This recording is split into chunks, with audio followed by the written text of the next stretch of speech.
Public users without an account on the system can actually make use only of one of these major Corpora IFAConc interfaces, Corpora Search. Once inside, there is the general register represented by some media text introducing popular topics. There is the category of general academic purposes with some excerpts from introductory textbooks, and there is a section. This one is actually turned off by default. These are students' essays. The searches can be of two types: simple or enriched. The default is the enriched. The enriched syntax means that you have a number of additional features available, and one of those is the ability to actually search for certain constructions or words associated with some specific positions, in particular start and end of sentence, start and end of paragraphs, and so on. Typical searches that are those for single words. These, however, will produce, actually on this system, they will produce only results for one word form, for the word form turn. So you won't see any examples of turns or turning.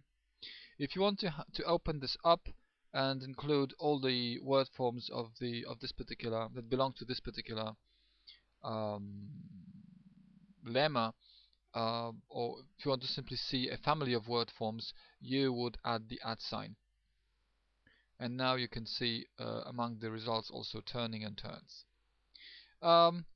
If you want to search for a particular phrase, you simply enter it like this without any quotation marks, for example, in turn. If you want to search for two words that do not necessarily have to follow one another, you specify the maximum number of words that can separate them.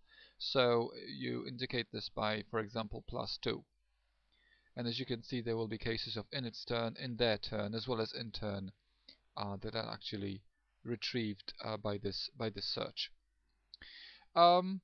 It is possible to, of course, combine some of the features. So, for instance, you can add the @ sign on the back of turn, and you will now, among the results, see such hits as "is danger of turning." Yes, clicking on the node will actually produce the wider context. There are a few other features of the syntax. If you should you ever forget what they are, you can click on this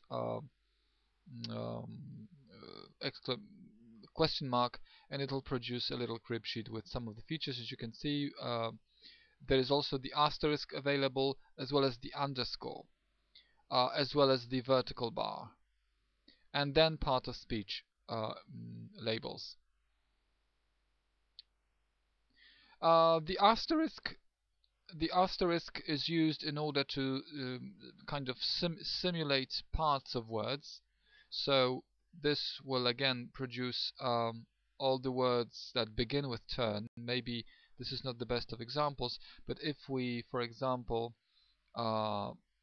specify it like this, you will also see examples of Turkish. This can also work at the beginning of the word. So if you're interested in all the words that, for instance, end on A and T, you would enter it like this.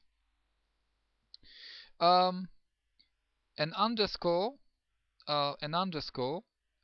means that there is exactly one word separating. So if you would like to search for in followed by exactly one word followed by turn, you would specify it like this, and as you can see now, we'll only look at the instances of in its turn, in their turn, and so on. The vertical bar that we saw is used to separate alternatives. So if you want to search for one or two or even three words at the same time, for instance, a word like want, all the forms of want, and all the forms of desire, you would enter it like this, and this search will produce a set of concordance lines that actually sample from the occurrences of both of these lemmas in the entire corpora. Finally, to search for you can search for parts of speech as well as words representing parts of speech. So for instance, if you'd like to retrieve all the forms of let's say a word like spread, which is a noun, you might enter it like this. Um, that is with a slash followed by nn followed by the asterisk.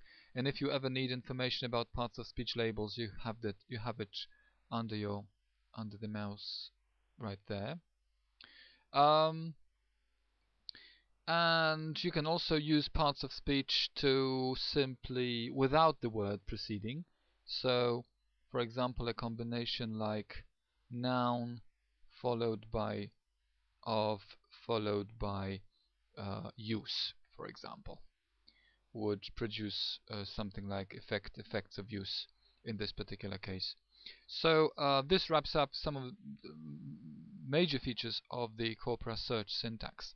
The few concordances around, which allows users to compare native and non-native use of English.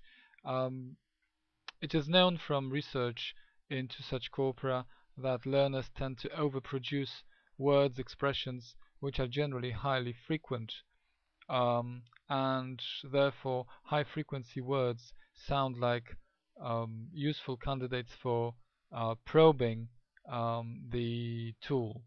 Let us begin with a search for one such high frequency word, a word such as problem.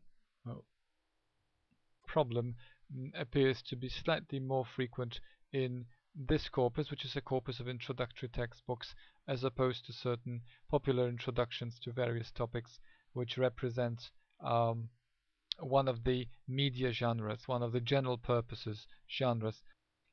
So we will now repeat the search, but this time, as you can see, the number of found entries, the number of found hits has risen, and also among the results you will see now both singular and plural forms.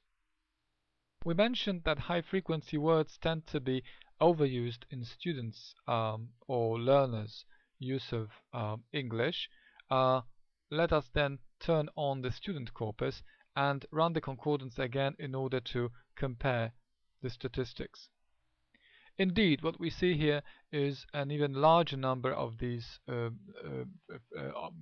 even larger, higher frequency for this particular headword or lemma in the learner corpus.